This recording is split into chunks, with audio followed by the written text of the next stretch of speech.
अण्णाभाऊंना भारतरत्न मिळेपर्यंत आमच्या जीवाची काहिली सुधाकर गायकवाड माझी मैना गावावर राहिली च्या माध्यमातून व्यक्त केली खंत। 15 ऑगस्टला अनोख्या पद्धतीने निषेध। जिल्हा प्रतिनिधी मनोज कांबळे। लोकशाहीर अण्णाभाऊ साठे यांना मरणोत्तर भारतरत्न पुरस्कार मिळावा यासाठी राष्ट्रविकास सेनेचे संस्थापक अध्यक्ष सुधाकर गायकवाड यांनी शासन व लोकप्रतिनिधींकडे सातत्याने मागणी केली आहे। मात्र अद्याप ठोस निर्णय न झाल्याने त्यांनी सरकारवर सवाल उपस्थित केला। माझी मैना गावावर राहिली म्हणजे जीवाची होती या काहिली या अण्णाभाऊंच्या छकडीचा संदर्भ देत अण्णाभाऊंना भारतरत्न मिळेपर्यंत आमच्या जीवाची काहिली होत आहे असे गायकवाड म्हणाले। खासदारांनी अण्णाभाऊंना भारतरत्न देण्याच्या मागणीसाठी राष्ट्रपतींना पत्र दिले आहे। मात्र त्यानंतर या मागणीचा काय पाठपुरावा झाला याची माहिती दिली जात नसल्याचा आरोप गायकवाड यांनी केला। केवळ पत्र देऊन जबाबदारी संपत नाही, संसदेत व केंद्र सरकारकडे सातत्याने पाठपुरावा करणे गरजेचे आहे असे त्यांनी सांगितले।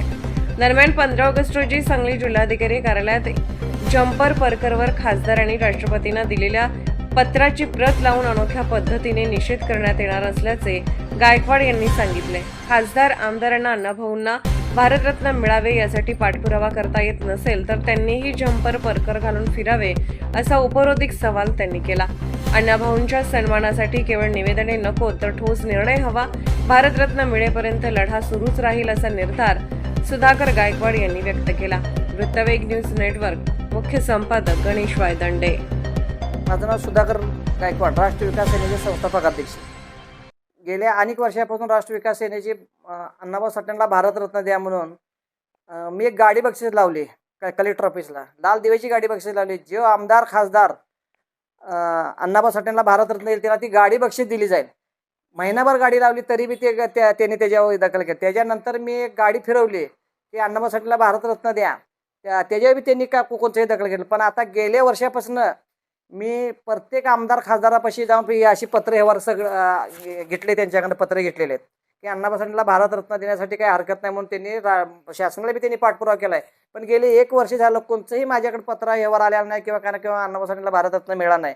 म्हणून उद्याच्या 15 ऑगस्टला मी सांगलीमध्ये कलेक्टर ऑफिसच्या कार्यालयापाशी की ही जम्पर आणि हे परकर घालून मी आंदोलन करणार आहे। या परकरवर त्यांची खासदारांची पत्र लावल्यात। ही खासदारांची पत्र लावायचं कारण काय माहिती आहे का, की तुमच्या पत्रांना कागदाची बी किंमत नाही। मी माझ्या परकरला का तुमचे पत्र लावून फिरवले असं मला त्यांना दाखवायचं। ताकदीनं मागा अण्णाभाऊ साठेंना भारतरत्न मिळाला पाहिजे। ह्याच्यासाठी मी 15 ऑगस्टला माझे हे आहे। आता मराठीमध्ये म्हण आहे की ते कागद काय तर सुरळी करून काय तर करून घ्या। तसं जर तुमच्या पत्राला किंमत नसली ना तर ते सुरळी करून तुम्ही जे काय करायचे करून घ्या, पण अण्णाभाऊ साठेंना भारतरत्न मिळाला पाहिजे। खासदारांची जबाबदारी आहे ही त्यांना सांगतोय। 7 आमदारांनी 5 खासदारांनी आता पत्र मला पत्र दिलेले आहे ते अण्णाभाऊ साठेंना भारतरत्न द्या म्हणून। कोणताच विषय नाही। आणि त्यांनी शासनाला बी ही पत्र मला जसं पत्र दिलं तसं शासनाला बी त्यांनी कळवलं, पण शासनानं तिकडून बी अजून काही त्यांचं उत्तर आलेलं नाही। बोल म्हणजे काय माहिती आहे का, माझी मैना गावाकडे राहिली माझी जीवाची होती या काहिली असं जे गाणं जे आहे तर हे झालं अण्णाभाऊ साठेंचं गाणं हे छक्कड। तर तुम्हाला सांगायचं काय माहिती आहे का, तर समाजाची काय माहिती आहे का, माझ्या अण्णाभाऊ साठेंना भारतरत्न द्यायचा राहिला आहे आणि आमच्या जीवाची होती या काहिली म्हणून आम्ही मागाली भारतरत्न त्यांना। तरी बी खासदार कोणचंही त्यांची जीवाची काहिली होण्यात नाही, पण समाजाची जीवाची काहिलीवर आल्या। आणि खऱ्या अर्थानं अण्णाभाऊ साठेंना भारतरत्न दिल्यावर ती छक्कड पूर्ण होईल।